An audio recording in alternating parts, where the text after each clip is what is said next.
most folks on the call, but every time I am around folks and thought leaders in the ED&I space, it really does just like re-energizes me in so many different ways. And so I'm truly excited to be able to have this conversation today.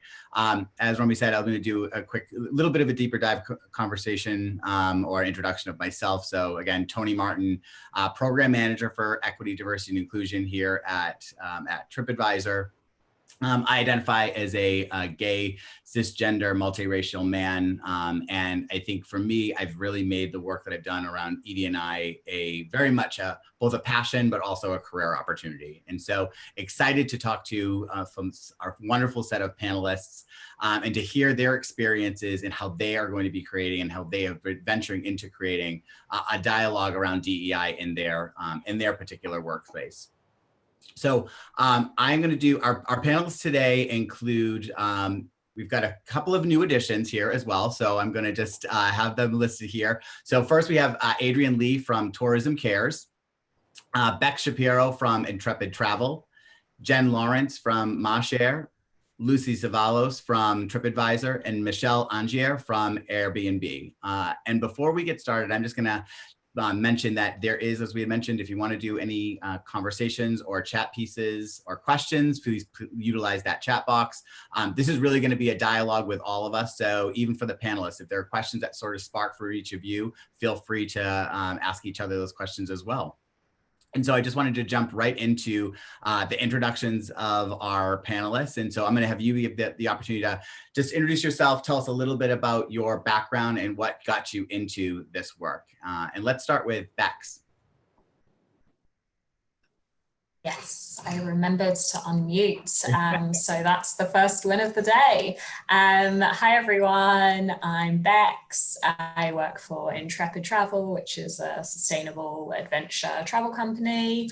I suppose I've always been one of those kind of annoying, maybe social impact, social justice sort of warriors, studied politics at university, and then really went more into the journalism space. And after that, the travel space. And for me, I've loved that at Intrepid, purpose is so integrated into every aspect of the company that no matter where you're working, marketing, sales, or actually the responsible business team, that it really feels like part of your job and part of your mission to make the travel industry more equitable, sustainable.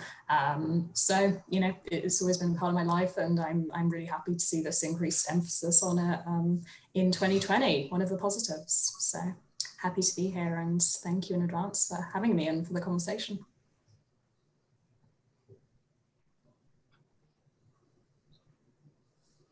Who's next? And mute, yeah, gotta get, it's always gonna get the mute. Adrian. Hi, everyone. Thanks so much for having me today. So my name is Adrian. I'm based in Hamilton, Ontario, the traditional lands of the Erie, Neutral, Huron, Wendat, Haudenosaunee, and the Mississauga credits of the First Nations.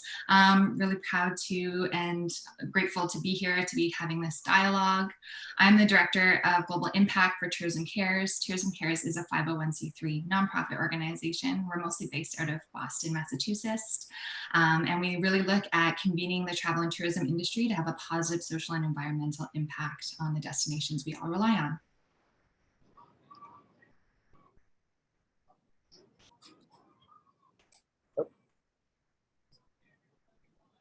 Michelle, sorry. Hi there, I'm Michelle Anger. Apologies, I'm one of the late additions to the panel. I work at Airbnb, and I've been a director of diversity and belonging along with a couple other roles in my 2-year stint at Airbnb. I have been in and out of the what we call the diversity and belonging space at Airbnb, because our Airbnb's mission is highly ambitious, and it's to create a world where anyone can belong anywhere. And so we really link diversity and equity to a sense of belonging, not only for employees internally, but externally. I have been in and out of this space for probably a decade and a half. I've done a number of different things working in HR and consulting, but I'm pretty passionate about the space, probably not only from a professional perspective in terms of really holding our workplaces up to a standard that I think we need to meet in the world that we live in today, but also from a professional or a personal perspective. So I as you can tell, I present as female, I present as Asian American, and specifically I was born in Seoul, South Korea. But I grew up in the middle of the United States, or upper Midwest. I grew up in Minnesota, and I was adopted when I was a baby. So my parents are white. They didn't think they could have children, so they adopted me from Korea, a brother 3 years later who's not biologically related, but also born in Korea. And then they found out they could have children. So then I have 3 siblings beyond that. And then late in life, my parents decided to adopt again. And so my youngest sister is African American. I have a middle brother who has some developmental disabilities. And so there were just aspects of my family that I think I was forever answering questions about that were unusual in its circumstances. But I feel like I think we're coming into a world where that's not so unusual and not necessarily viewed as non-normative. And so I'm delighted to be in this space and be with all of you today talking about DEI dialogues. Awesome. Thanks so much. And Jen. Hi. So I'm calling in from Marshall, based in Venice, California, and I identify as cisgender. My preferred pronouns are she, her.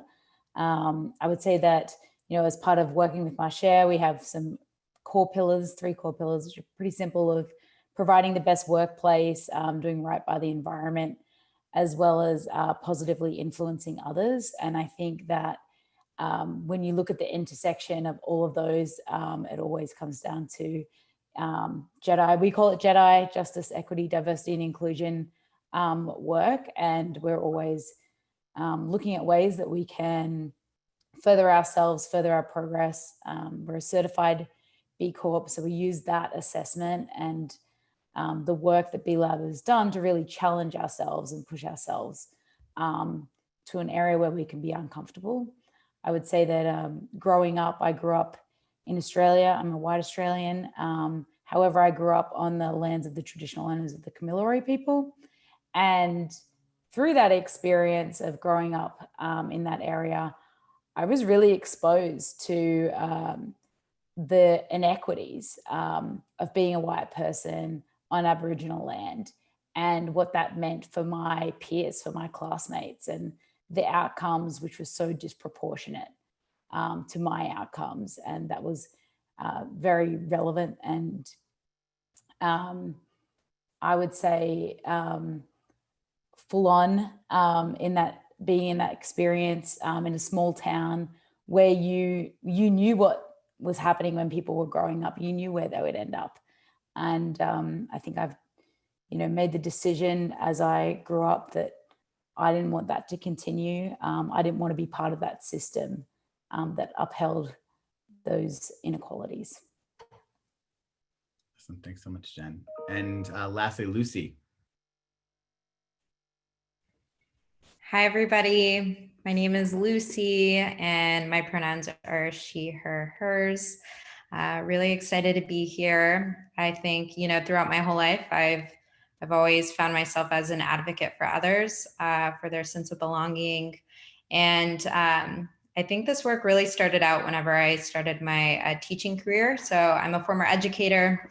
I worked as a dean of student culture. And so really the first group of students that I focused on creating that sense of belonging was in New Orleans at a high school. And I think I got to a point where I realized there was only so much that I could do within that space, limited by the classroom itself.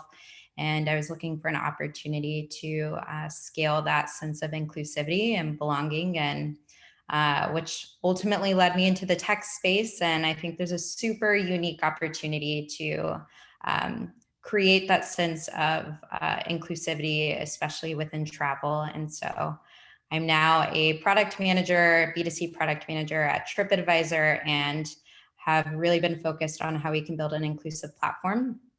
And so I've been leading our B2C ED&I task force, and I'm also a Latinx ERG co-lead. So I'm really grateful to be a part of this conversation, and I'm looking forward to learning from you all. Thanks so much, Lucy. So I know, as we started to think about the panel in general in regards to a lot of the work, we are all coming from very different, from different organizations, companies, And I think also ways of just thinking about how we're infusing equity, diversity, and inclusion into that work. We're also coming with vastly different resources, whether that be financial and or people-powered resources. And I think even just intrinsic motivation from our employee bases, like how motivated are folks to be a part of these dialogues. So I guess I'm interested to hear from across the panel, what are some ways in which your particular organizations are infusing this work into sort of the day-to-day? And whoever would like to sort of, maybe I'll throw it over to Adrian first. You're first on my screen.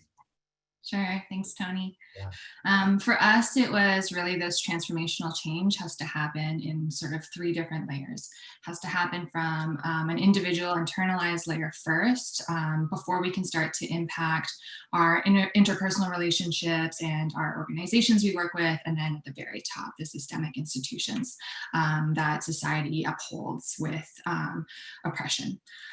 So for us, we really had to meet all of our team sort of at different levels, and it really is like this top-down, bottom-up approach. Everyone had to be involved.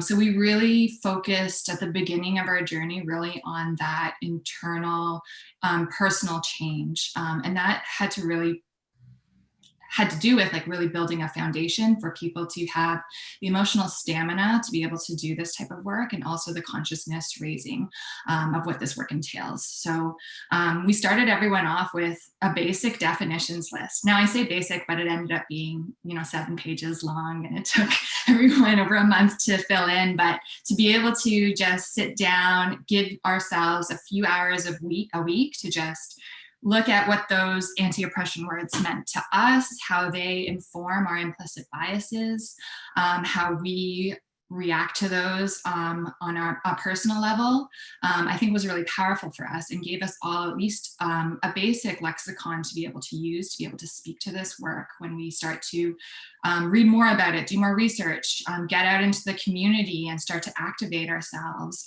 the way that we present ourselves and communicate to others, communicate to our stakeholders.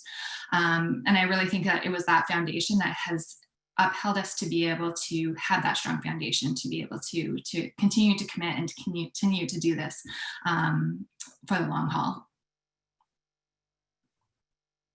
Thanks, Adrian. I know we also had worked on sort of the definition seeing such a simple task in some ways, but it is such a great task when you start to really get into that language. So thank you for sharing that. Jen. Thanks, Tony. So I would say that as an organization that's been around for 30 odd years, we've always had these pillars of kindness and awareness, but we've had our social accountability standards being aligned with the UN Declaration of Human Rights for a really long time. But when we really started to, I would say, dig deep into this practice was through the Inclusive Economy Challenge set by B-Lab in the B Corp community. And through that challenge, it was identifying goals and areas where you can make progress and where you might not be performing well. And so through that challenge, we adopted new practices like making our website more accessible to those who are visually impaired, for example, doing managing bias training with all of our team members, making sure that our onboarding training systems were inclusive. And we started things like tracking the diversity in our supply chain. We've always had fairly flexible working schedules, but things like taking into account additional parental leave for fathers as well, and including different people into that parental leave policy. We changed our public holidays and moved away from, the traditional religious holidays to being more accepting to all creeds and being more flexible to all creeds as well. We've done things like some education around diversity in outdoors and the barriers that some people face, such as the Black community in America, to going into the outdoors. And I think also part of our progress as we've moved towards becoming a teal organization, which is sort of very simply put self-organization, where we decentralize decision making has really helped us enhance the work that we're doing in our diversity and inclusion practices as well. Awesome, thanks, Jen. Lucy.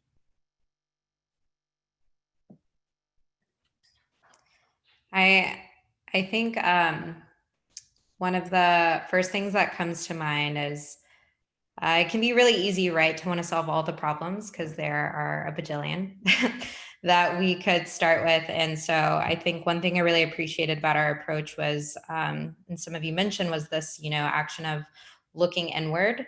I think we have to look inward and see, what work we can unlearn within ourselves. And I think I'm going to speak to more like what that looks like for our platform as a travel guidance company. And so I think what was really helpful was, at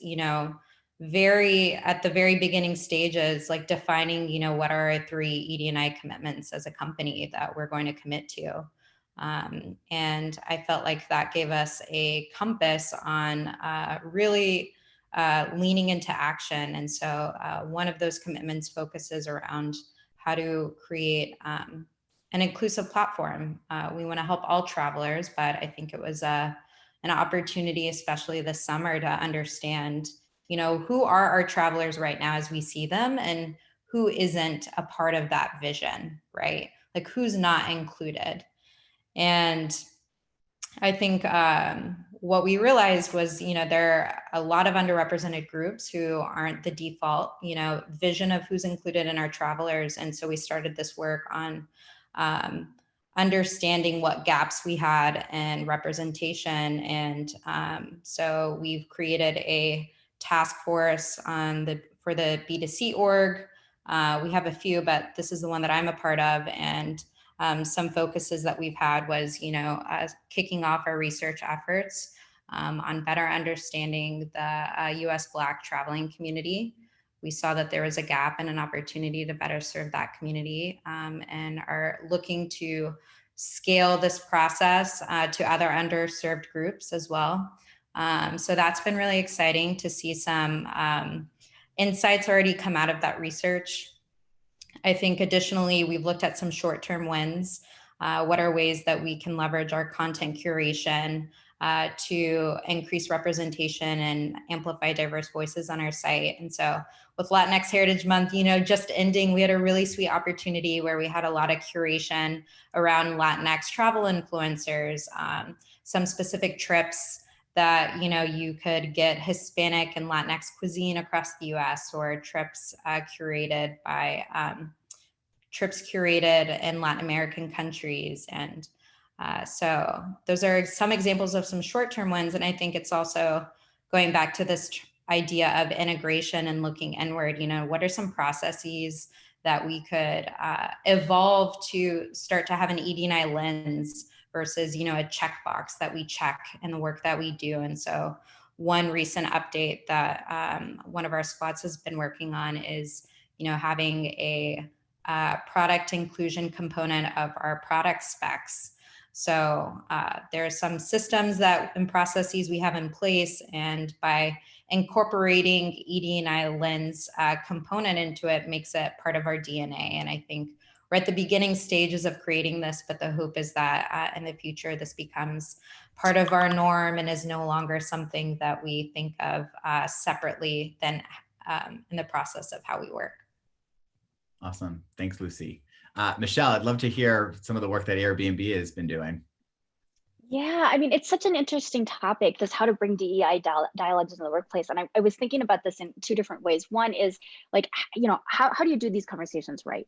Because, they can be very fraught. Quite frankly, there's a lot of emotions, and the people are coming with different perspectives and experiences and different, I would say, degrees of tolerance and different abilities in the moment to show up with grace or not, as the case might be, and understandably so. And so a lot of times it's about the how. The other piece that I think, just based on the conversation we've had today, is it's probably not like inviting the conversation. It sounds like we all kind of work in workplaces where it's not so hard to have this conversation in the sense that people are wanting to have these conversations. It's more about how to have it in the right way. And I would say that Airbnb is very much like this. I think most people probably, paid attention to Airbnb when we had that inflection point in 2016. This was prior to me joining the company, but I was aware of the hashtag Airbnb Why Black going viral, and the study that Harvard had done about that, like, unfortunately, discrimination doesn't just exist in the real world, it also exists on our platform. And so we'd actually, as a company, been engaged in diversity efforts internally prior to that, when Black Lives Matter movement first emerged in around 2014-ish. We had our CEO and founder, Brian Chesky, convened a conversation in the company and said, let's talk about this, let's engage.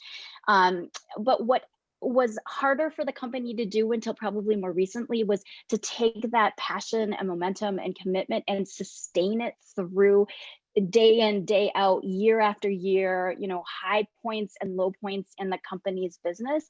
And I think we're starting to turn the corner on that in the last year or two, but we'll see, right?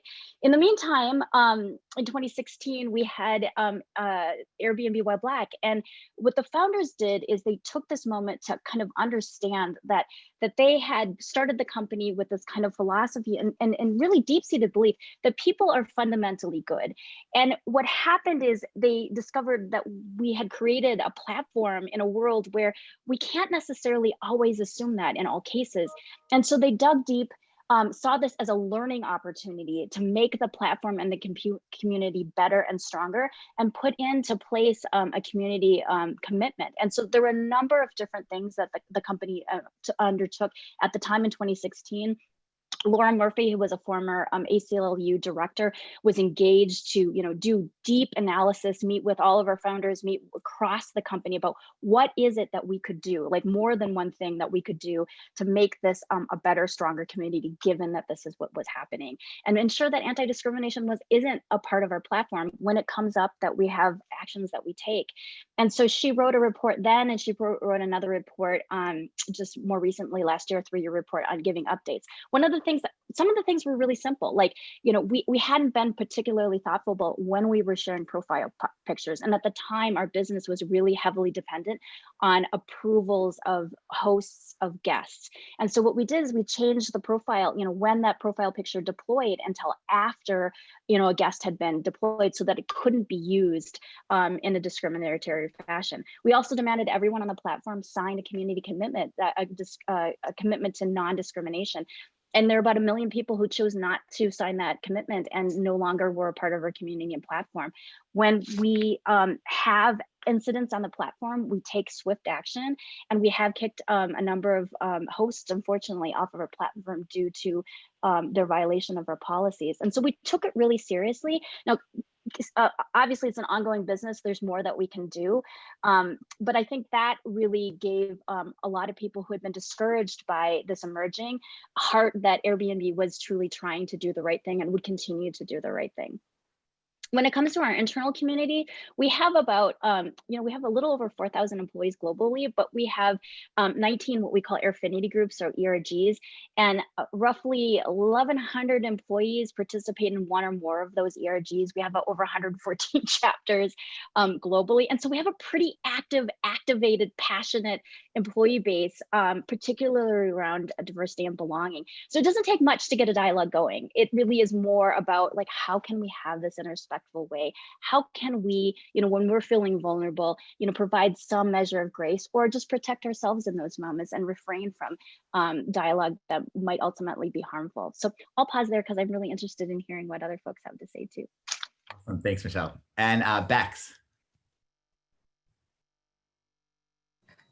I'm loving hearing what everyone's having to say. This is such a thoughtful dialogue. And it is really fascinating to see the different journeys that different companies have been on. And I think it does speak to the sentiment that there is not one right way to do diversity, equity, and inclusion, nor is there even one acronym that you call it. So, for instance, I think in Intrepid's 31-year history as a very purpose-led travel company, we've really used the word purpose in a very holistic way to talk to purpose. And I think there's been really big benefits of doing that, because it's meant that actually initiatives in that space have not been siloed. And so a title that we have that we're really proud of in the C-suite that reports to the CEO is a Chief Purpose Officer.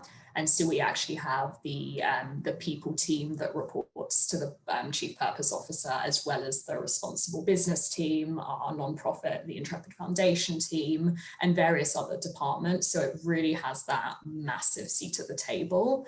I think what we did really impactfully was a lot of our climate activism as a company. We've been carbon neutral as a business since 2010. And so we've been very, very conscious of things like our carbon footprint and our environmental credentials. I think what we have really been on a journey, more so, in the last 6 months in particular, is being significantly more intersectional in our climate activism. And it's a word, of course, that has come up a lot in light of the Black Lives Matter movement's, prominence on the world stage right now. For the better, I think there is now a lot greater of an understanding that climate justice is social justice, is racial justice, and all of these intertwining identities and positionalities form oppression or ways that you can combat it. So I think for us, it's now a case of taking a lot of our purpose work, a lot of our environmental work, and ensuring that we are having a really intersectional lens. But I think something that has been really important for us is that everyone is able to contribute towards it. We have 30 plus offices all around the world. And for instance, when we were working on our compulsory anti-racism training more recently, it was really important that it wasn't just coming from Australian mindset, we're headquartered in Australia, or just from our North American or our British kind of sort of perspectives where we have offices. So we have offices in Colombo in Sri Lanka, Delhi in India, Lima in Peru. And so the working group that was working on things like this anti-racism training and more of our purpose initiatives is genuinely like a very, very diverse group of people, so that you're getting that holistic sense of different viewpoints.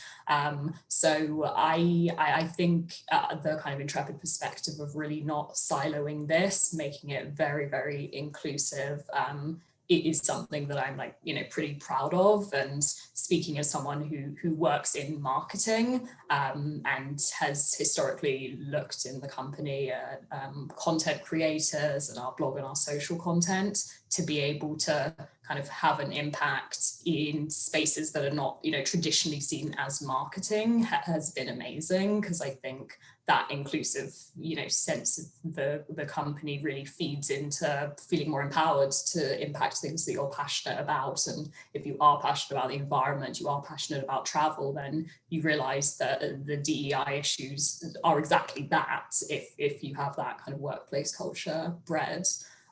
So I'm also going to stop talking now because I'm really enjoying listening, but it's fascinating to hear how different it is at different companies.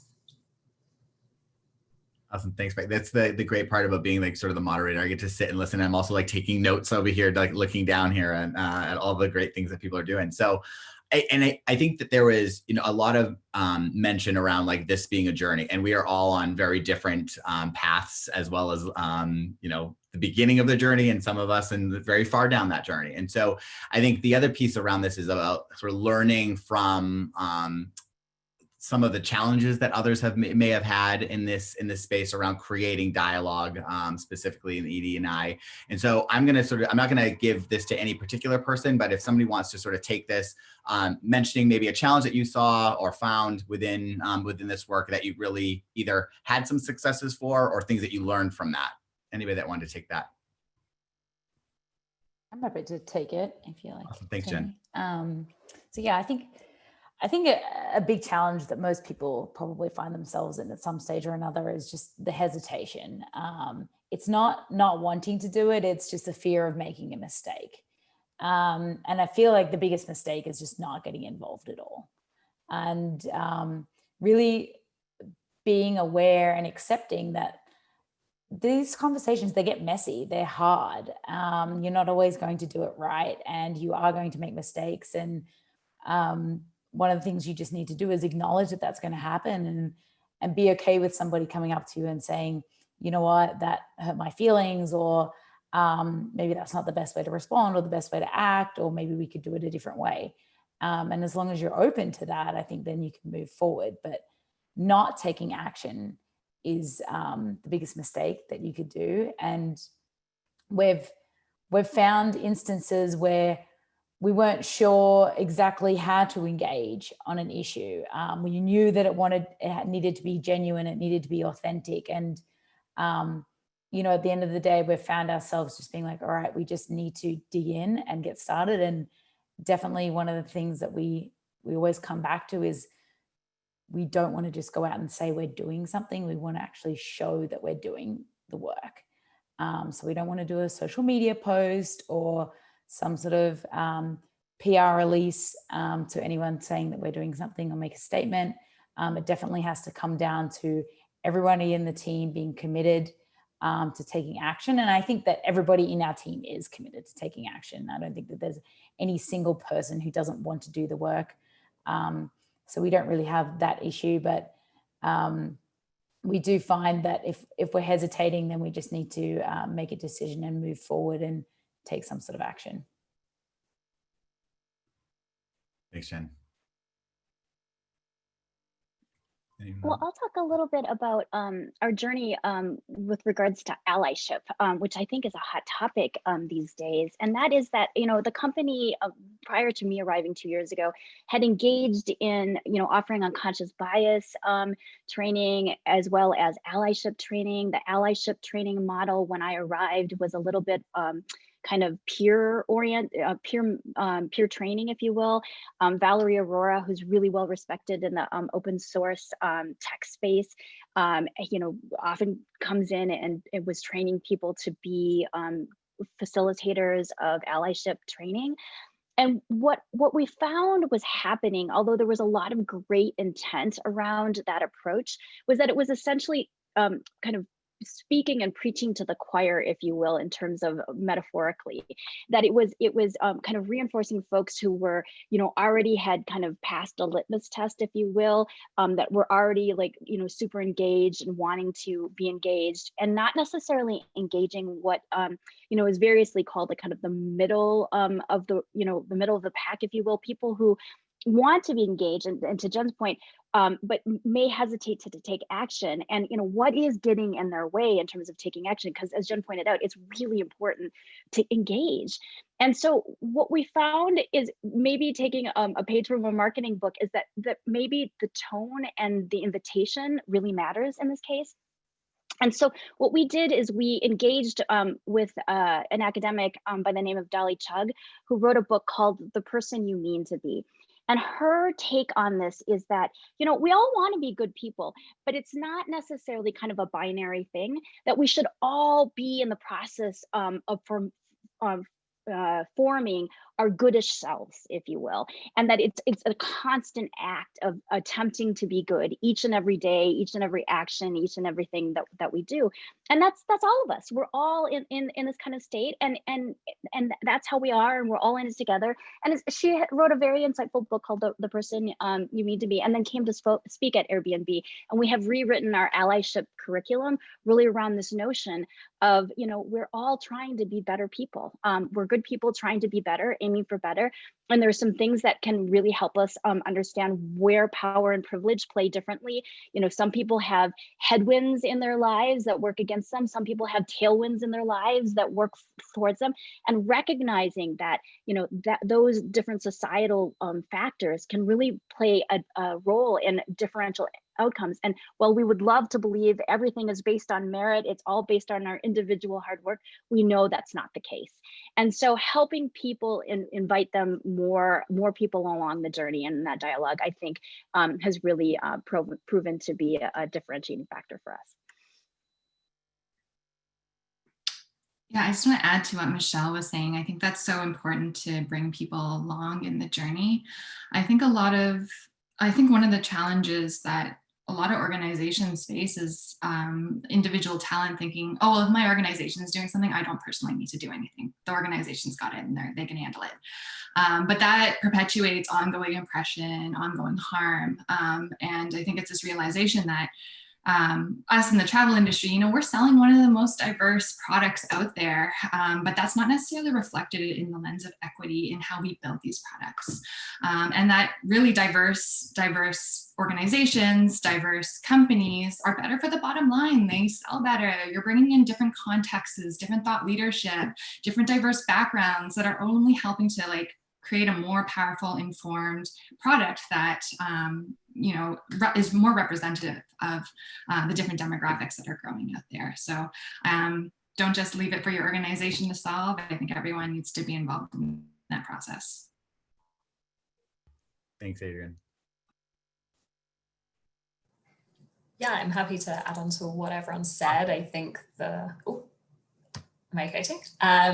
The kind of sentiment of progress over perfection is really important. I think the sentiment of allyship and really inclusion being everyone's responsibility is really important. I think the question originally was asking a little bit more about maybe potential roadblocks or challenges to those things. And I think a lot of the conversations that we certainly had and what I've seen in other events and panels is it's a budget one in a lot of cases, particularly now for the travel industry, which is, as we know, going through this unprecedented time, and people thinking, oh, you know, like, this therefore like is not the time to be investing in DEI, like we can't possibly be hiring a role dedicated to DEI. You know, a lot of the challenges that I think you do hear are to do with the potential financial investments.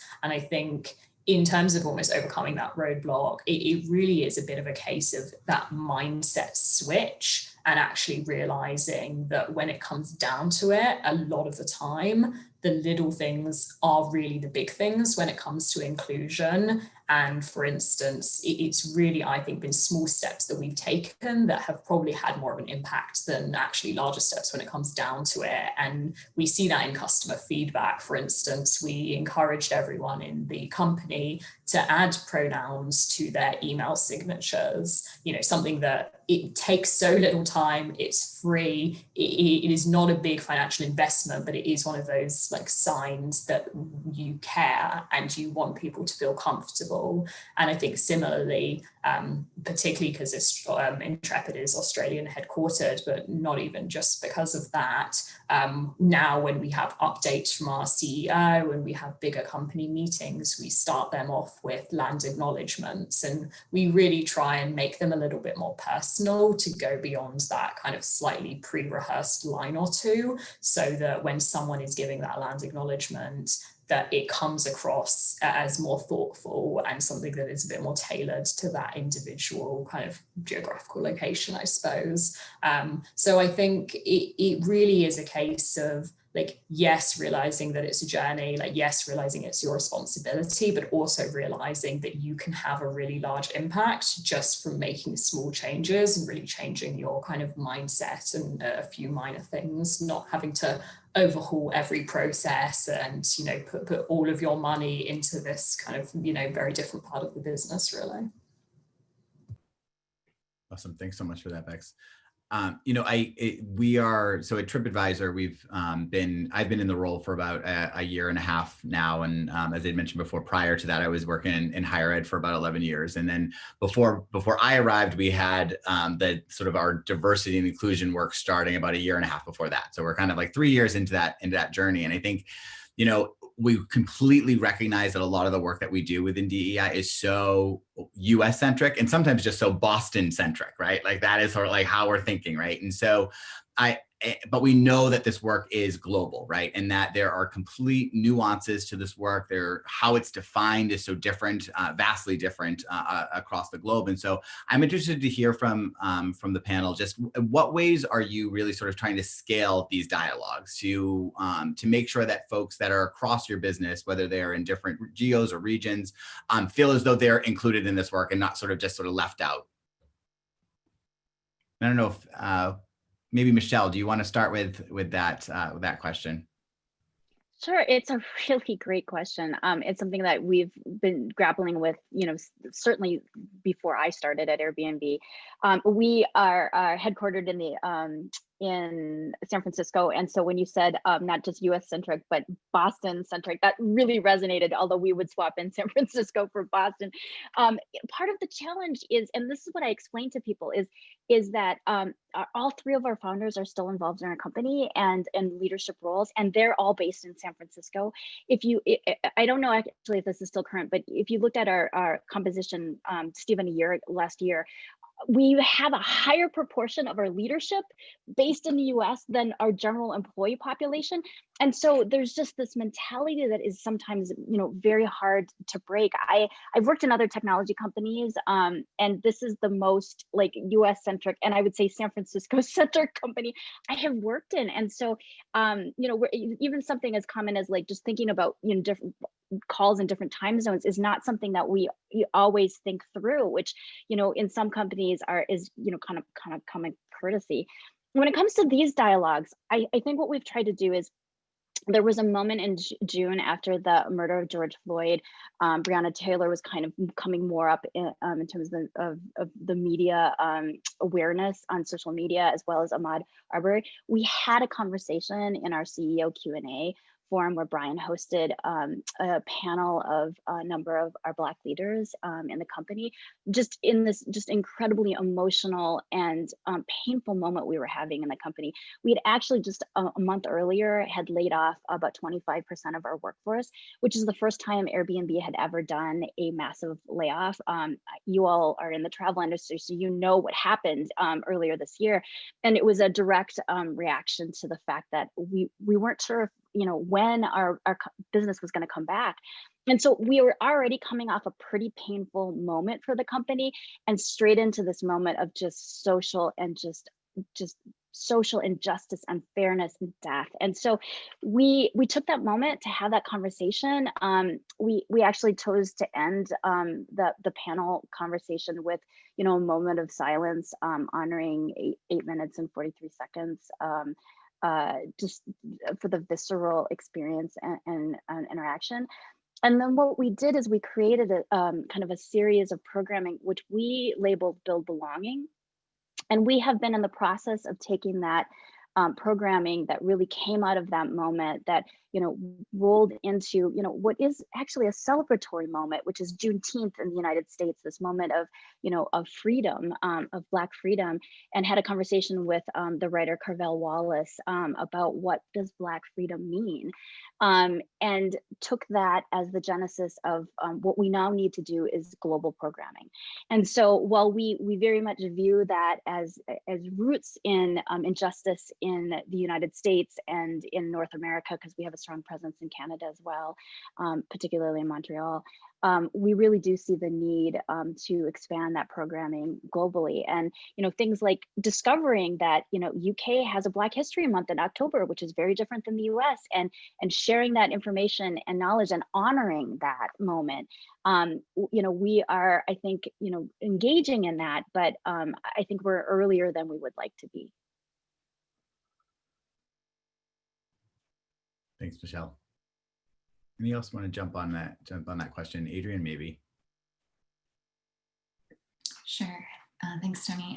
So Tourism Cares, we're a really small organization ourselves. We're just made up of 9 of us, small but mighty. But we have 160 different travel and tourism companies that are part of our membership that help support our work. So for us, understanding that during this time of COVID, during this time of limited access to additional resources, finances, we took one of our cornerstone programs, which is our Meaningful Travel platform, which is a digital digital learning library and made it free for everyone. So anyone can access the Meaningful Travel platform. You don't need to be a member of Tourism Cares. Within it is sort of a clearinghouse of responsible travel topics that anyone can walk through, and included in there as well. We've taken aspects of our DEI work and included it there as well, with sort of guiding structures of how we started our DEI journey, and then we'll continue to publish additional resources in there too. Any panels that we're part of, panels that are licensed for company sharing, we've tried to also purchase those licenses as well, understanding that this is a lot of emotional work, it should be paid work, and we want to honor that. So we purchased those sharing licenses to be able to share on the Meaningful Travel platform as well, to make them accessible for those that might not have the abilities to pay for this type of learning right now. Awesome, thanks, Adrian. Bex. Again, such thoughtful answers from everyone, and so varied. It's nice, you know, although some people have said that this can be preaching to the converted, I think that we're all speaking from such different perspectives and companies that it really isn't. I'm going to answer a little bit about the kind of global lens, actually from the marketing perspective, because a lot of Intrepid's more specifically DEI focused journey was actually stemmed from a partnerships manager based in Canada who just kind of roguely decided, without any other input, to use some of her marketing budget 3-4 years ago and spend it on a diversity consultant who would look over a massive chunk of our landing pages, our blog content, our social content, and give recommendations on how it could be more inclusive moving forwards. And I'm going to be honest, at the time, the reaction from the company when this report was kind of released from the consultant was unfortunately one of quite a lot of defensiveness, because I think it really, really exposed the different perspectives that people were coming at this issue from. And so it made it very clear that the mindset in North America with regards to DEI is very, very different from the mindset in Australia and in other countries. And it really hit home that if that initial reaction is one of defensiveness, then actually it almost required us to take a little bit of a step back and kind of dig into why that was, before kind of plowing through with a bunch of like, right, you know, we need to make these 5 changes now, we need to have a long-term plan, and really realize where that fragility, to be honest, you know, was coming from.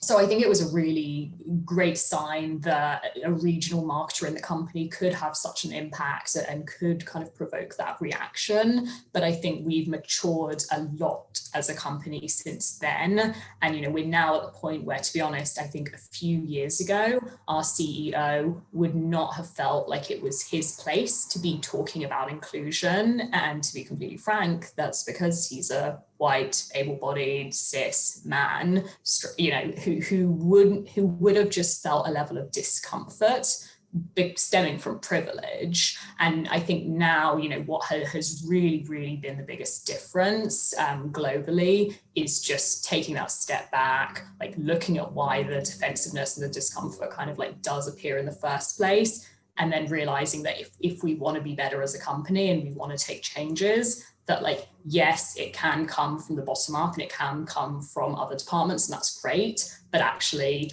the CEO and the people at the very top of the company need to ensure that their stances are communicated and that it's coming from them, because it's something that's important enough to be coming from the very top as well. So that's just a bit of insight into kind of what it's really been like being part of an Australian headquartered company as someone based in North America, and just seeing such different attitudes. It was pretty surprising, to be honest, to just realize at what different stage everyone is at, and to realize that there are no monoliths or assumptions that you can really make, even if you are working in travel and even if you are working in sustainable travel or adventure travel or any sector really. Awesome, thank you, Bex. Anyway, Jen or Lucy, I don't know if either one of you wanted to add here. I can sort of talk a little bit about what we do.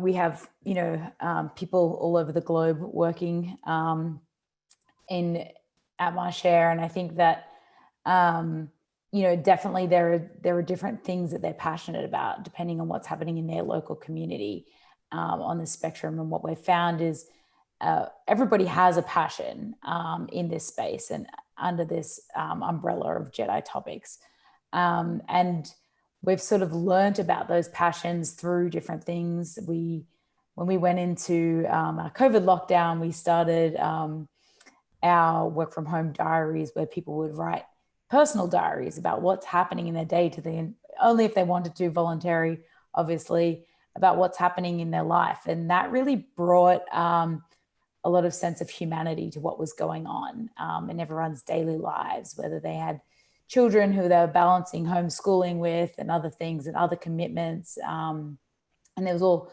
diverse reasons of, and stories around what people were bringing to those diary entries. And it really opened us up to the different experiences that different people were having. And I don't think we've ever had anything. I don't think we've really ever had a lens into everyone's life beyond work to that level and to that depth.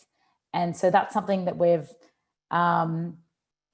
all agreed that we want to continue so we can get to know each other a little bit more on a different level. And, you have to see the opportunities that have come out of this pandemic, right? And I feel like that's been one of them for us. It's also been one where we were able to have these conversations or training sessions and things like this, where we're able to record them and then share them with people who are in different time zones. But we also are very cognizant of trying to make sure that we're doing them at different time zones so different people can be included in the conversation. I think that that's really important. So maybe one time we have something that helps a team member who's in the UK, but then we have another team member who's in New Zealand. And so they're kind of on the opposite ends of the spectrum. And so we try to make sure that, maybe the person in New Zealand needs to get up early one morning and then somebody else needs to get up early another morning. And we have been very conscientious of trying to do that. So I'd say that's part of it. And also just providing a platform. I would say at the murder of George Floyd, we too took great deep reflection, and we also decided that we wanted to hear from people's raw emotions. We wanted to capture that, and that was really important for us to hear how they were really feeling. And so we created a town hall where everyone could speak openly about their feelings, whether it was their feelings about maybe what we weren't doing as a company, maybe where we were falling short, and also just how they were feeling in general about the state of what was happening. And also we provided an anonymous survey as well for people to fill out and answer in case they weren't comfortable coming to the town hall and presenting those questions. And I think that was a pretty cathartic experience as well. And it was great for us to have more knowledge and more understanding and more awareness about what people were feeling passionate about. And it came with the development of our JEDI team, which has evolved as well as time has gone on into areas where people have felt that they're really passionate about, and they've taken on, because we have a decentralized decision-making process, people have taken on areas that they felt, that they felt passionate about. So whether that's leading the internal discussions or leading the reviewing of our hiring processes and policies and how they work. There's all different people in the business who've put their hand up now and said, you know what, I want to be part of this and I want to do this work as well. And thanks for sharing, Jen. And Lucy, any pieces you want to add there or? Yeah, a different example that I can share with you all is from an ERG perspective, especially coming out of Latinx Heritage Month. I think one way that we were able to, center this global perspective was with, what voices we're bringing into our company, like into our ecosystem. And we have panels, and I think that especially in the past few months, we've been really intentional about bringing in global perspectives so that everybody across our company is able, to feel connected, and at the same time, we continue to widen our lens and what it means to travel and to be positioned in the travel industry. And so recently we had a panel on dismantling racism and travel with a couple of tourism operators that worked across Latin America. And, I think issues like racism, unfortunately, have no boundaries. And what I see as racism in the US looks, well, I won't say that it looks completely different, but I'd say that through this panel, we were able to see like how it manifests and what that looks like across Latin America, and how that's tied into the stories of the cultures and the people that we actually travel and go to see. And I think this global perspective too was really important because it really challenged us internally to think about like, what footprint do we have as somebody in the travel industry? And I think it's really easy to, think about our travelers and our business partners. And then it's something else to think about, how do we impact the local culture and community that people go to visit? And I think that would have been completely missed if we didn't have this global perspective brought, and those voices brought into our company. And I think that the only way we can continue to widen our lens of the impact that we can have in travel and the opportunities that we have to have a positive impact is to continue to center ED&I and the work that we do. And I was really grateful that we were able to bring that global perspective this past month. And I think that will become more and more of a norm as we move forward. Awesome. Thank you, Lucy. And I think, this ventures into the sort of the area of like, whether it's employee resource groups, business resource groups. What was the Airbnb group's name, Michelle? What was it? Oh, we call them Airfinity groups. Airfinity groups. I like that. And so, I think as we think about creating sort of these, and for us at TripAdvisor, they're very much champions, but they are extensions of our team in so many ways. And they're things that we would not be able to do without these folks, but also recognizing that it is extra, it's volunteer, it's on top of what they're already doing. So sort of a two-part question here, and anyone can really take this. But are you sort of engaging employees that are more organized in this way? And in what ways are you sort of seeing some positive aspects, and what are some areas in which we as we as organizations can really truly value and reward these folks for some of the extra work that they're doing to keep these conversations going?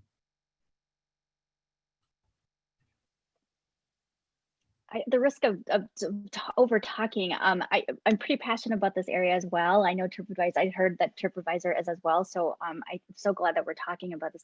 So yeah, our affinity groups are, kind of heart and soul and cornerstone of our culture.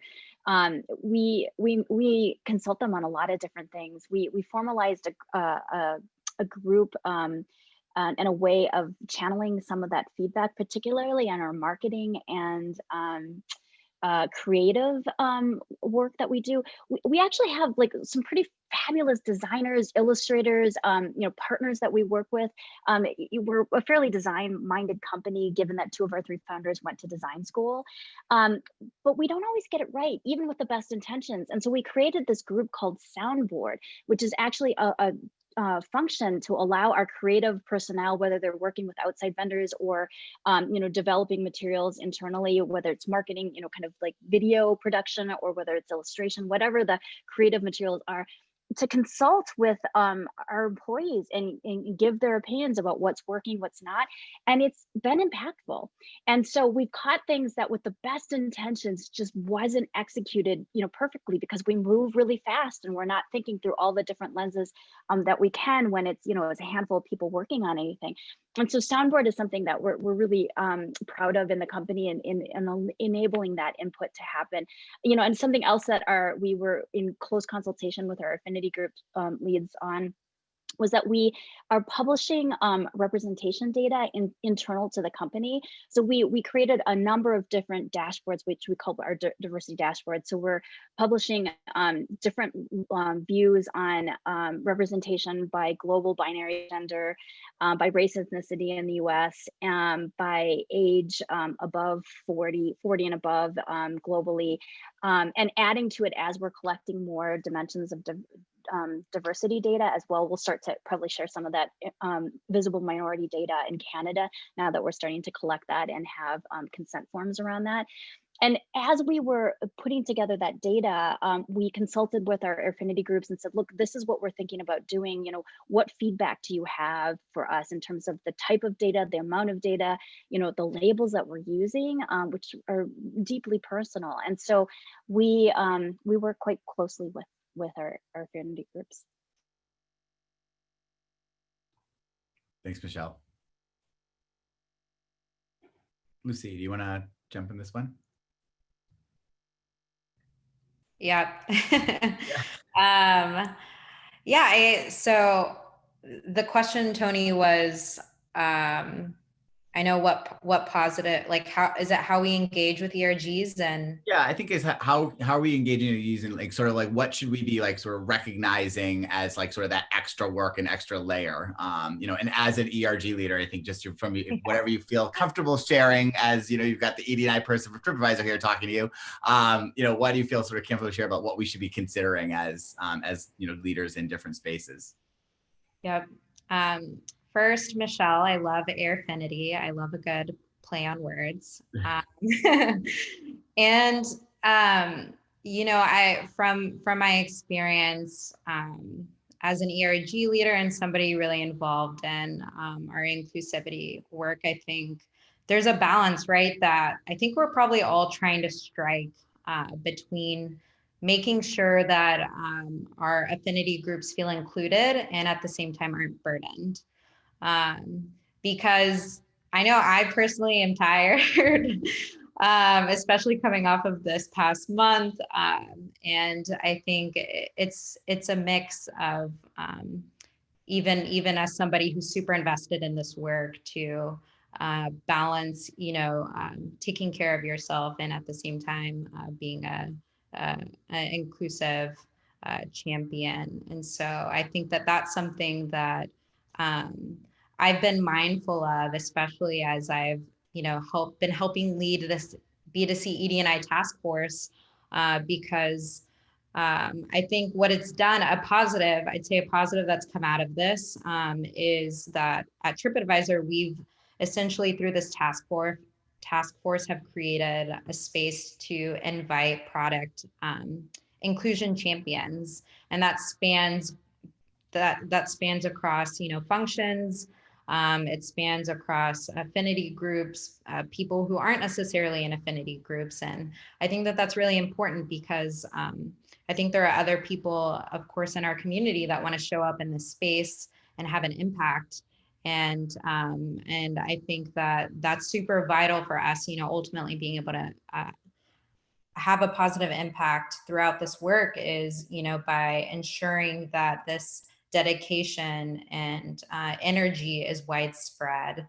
And so I think our product inclusion team has been super valuable, especially leveraging the brain power that we have, across functions has been really, really important. And at the same time too, what's great about it is it really challenges people. One of our values is to act like an owner. And if you have questions and you want to kind of temperature check something, with somebody who's a member of a certain affinity group, yes, that's an option if they want to opt into that opportunity.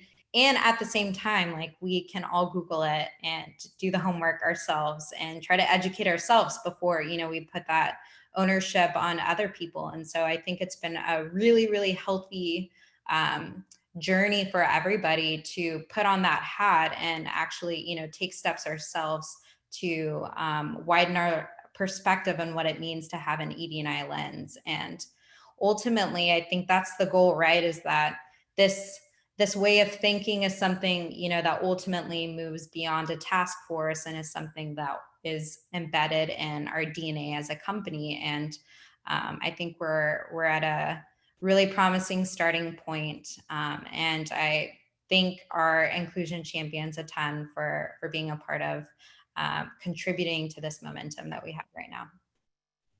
Awesome. Thank you, Lucy.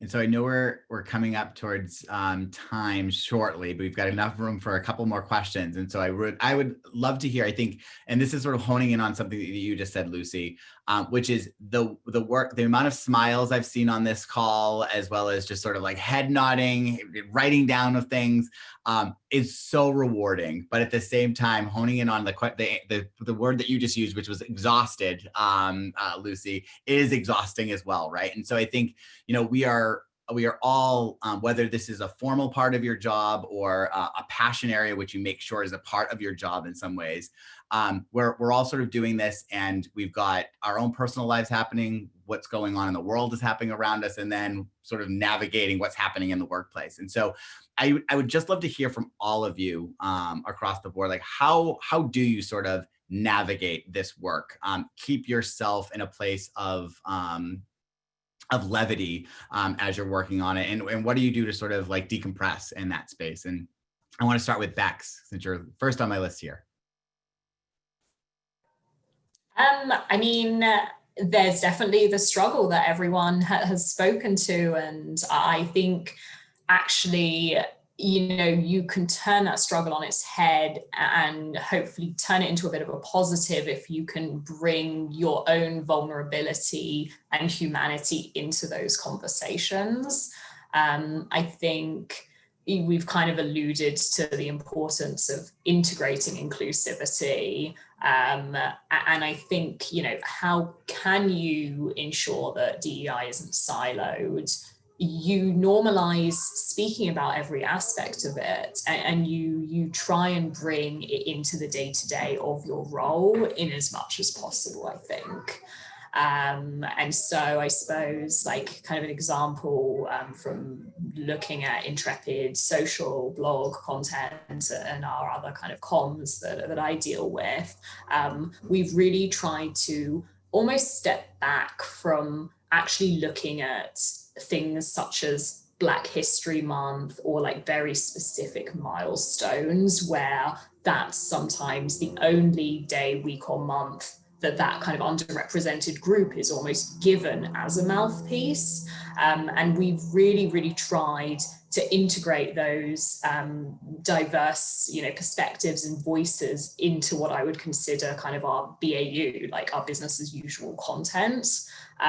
Because I think that if you're seeing these milestones and these months as almost that like chore or that obligation, then you're getting someone who's Black to speak about the Black experience. You're getting someone who is in a wheelchair to speak about accessible travel. And therefore, even if the intentions are incredibly good, you've almost kind of categorized and boxed people in, where then the norm is still the white, able-bodied, you know, younger, et cetera, norm. And so we've really tried to integrate the inclusivity into the BAU. It is kind of like all I can say, so that it becomes people's day-to-day things, not something that is an additional demand.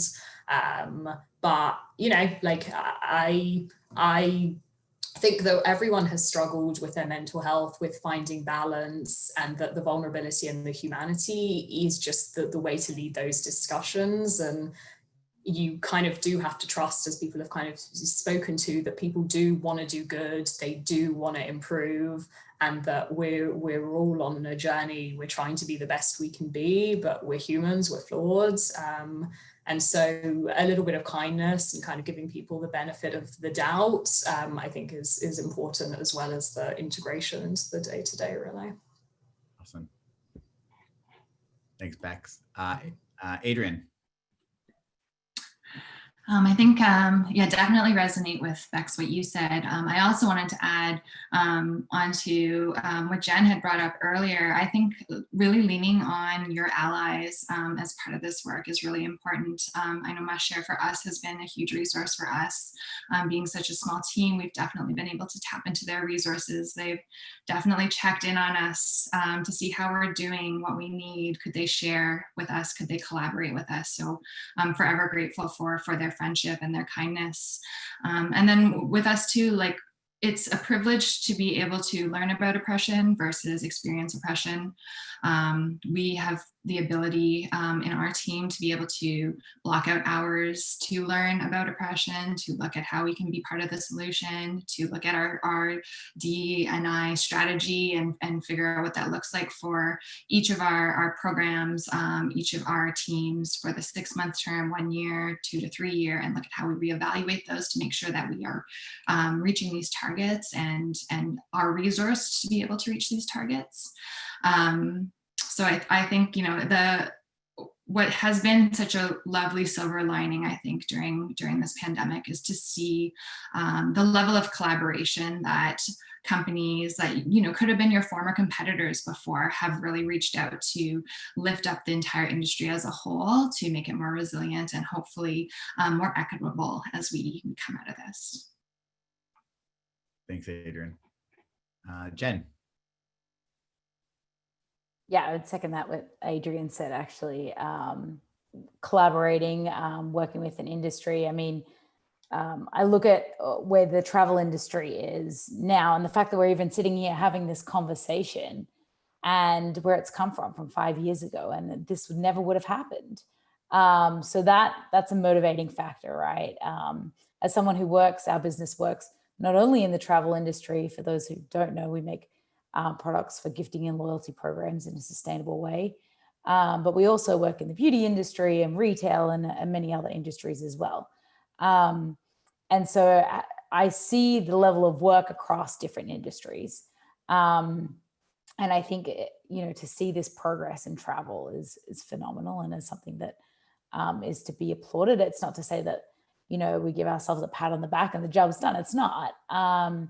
But it is very motivating to see that we're actually having this conversation and a day or week, this week dedicated to this conversation. So I applaud the work that Travel Unity is doing as well.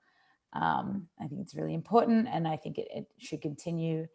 I think that mental health is definitely, to what Beck said, is it's a huge part of our Jedi work here at MustShare. It's a huge component. We have Zen for 10, which is twice weekly 10-minute meditations, which is led by a team member. Here we have done mindfulness coloring pages, which our designers have drawn themselves and distributed to the team, and they release a different one. So we can color those in whenever we feel like disconnecting. We really encourage people disconnecting from technology. We've done this prior to the pandemic, but now so more than ever, we're encouraging people to, you know, take some days where you are actually disconnecting completely. We even have a thing called a phone sleeping bag, which we encourage people to stick their phones into to completely switch off and not be distracted, because, you know, it only takes one little ping or, you know, light to shine. So there's some ways that we are trying to engage in some more healthy habits for the team. And I think also just normalizing the conversation around mental health as well has been huge for us. And that's a big part of our work and what we are trying to do. And we feel that the travel industry actually is a great tool to tackle some of the challenges that are faced by people suffering from mental health issues as well, particularly the millennial generation, Gen Z as well. And then, yeah, for me personally, I think that whenever it seems like things are stalling or even we're moving backwards, I think of people like Malala Yousafzai, John Lewis, And I think of their experiences and what they're really violent rejection of the work that they were doing and how they kept pressing forward. And I feel like I'm nowhere near living the experiences that they've lived. And so I just have to keep moving forward. Thanks, Jen. Lucy. I love how much we've been talking about mental health, and I'm going to keep on that train. Yeah, I'm super passionate about self-care, and I think now more than ever, it's so important, to first take care of ourselves. And like we already discussed, this work is exhausting. It can be tiring. And ultimately, we have to remind ourselves, like, we have to pour into ourselves, because if we just keep pouring out, like, we're going to end up with nothing to give. And unfortunately, systematic inequities aren't going to disappear in 2021. And so I think it's really important to prioritize ourselves, take care of yourself, and whatever that means for you. For me, that means therapy weekly. Embrace it. I share that with people because I think often you can feel like you're alone, and either, going to it or thinking about it. And it might look like taking a sick day, because you need a mental health day. And I encourage leaders to model that, because as somebody, who has a manager, like, we look to leaders. And I know when my manager has prioritized self-care, that to me was a signal that it was okay for me to do that. And so I think that's also something to be super cognizant of. And I'll also say, to check in on each other, especially, champions of this work. I think in particular, the people who seem to have it all together. People have told me that, and I'm like, wow, that's the complete opposite. And so the people who seem, to be doing great, I often find are the people who need the check-in the most. And so just being hyper aware of that, and really, really being intentional about checking in with your teammates, I think just helps us, be in this work for the long term. Thanks, Lucy. And Michelle. Yeah, I think, one of the so I tend to be a glass like 1/100th full kind of person, which, kind of sets the framework for everything else. I think it's pretty helpful to kind of doing this work, because progress, even if it's limited, even though it's incremental, even though it's slow, is still progress, right? To echo some what other folks have said as well. I do think that this has been a year that has like called upon us to really figure out what it is that feeds our own resilience, right? And for working for a large company where, you might want to try to take the day off, but like the work doesn't end without you. One thing that has been really helpful is understanding that, like, we typically do a shutdown at the end of the year, which, we rebranded Balo Break because Airbnb likes to do things in an Airbnb way, and Balo is what we call our logo. And what we've done this year in honor of that, understanding that that's a true break for everyone, because people might choose to be working, but they generally choose to work in a way that's individualized and not relying on other folks. And so it's a true break. What we've done is we instituted a day earlier in the year that was like a day off for everyone. And now we'll have another one coming up on November 6th. And that really is like permission from the company to say, you know what, this time is for you to do with what you want to do, but it's not necessarily to work. And that has really worked well for us as a company. I do think that the focus on mental health and the conversations that we're having, and so I wanted just to prod Lucy's bravery for just sharing that. I think it's so healthy for us to be talking about this. I mean, it's necessary in general, in particular this year, but we should probably have been talking about it all along. And so I welcome that as a development, and just, we'll turn it back to you, Tony. Awesome. Well, I just want to say a huge thank you to our panelists. I have learned so much. The light in my room also didn't turn on when it was supposed to. So I've been like, the sun has been going down on this session, and but it's truly been a really great moment. I thank you all for everything. I thank Travel Unity for putting the panel together. This is sort of the end of the day. I know I learned a lot. I hope other folks have learned a lot, and so excited to keep this conversation going. I think this is why we get together as ED&I champions in a lot of ways, because I think as much as we were just sort of like talking about the mental health components, like this is the real opportunity to use each other as accountability partners in a lot of ways, to make sure that we are holding ourselves to a space of like really like just levity and compassion. So I thank you all, and thanks everyone for joining. Thank you so much, Tony. Bye-bye. Thanks, everyone. Thank you. Bye, everybody. Beautiful conversation, beautiful Yeah. humans. Thanks.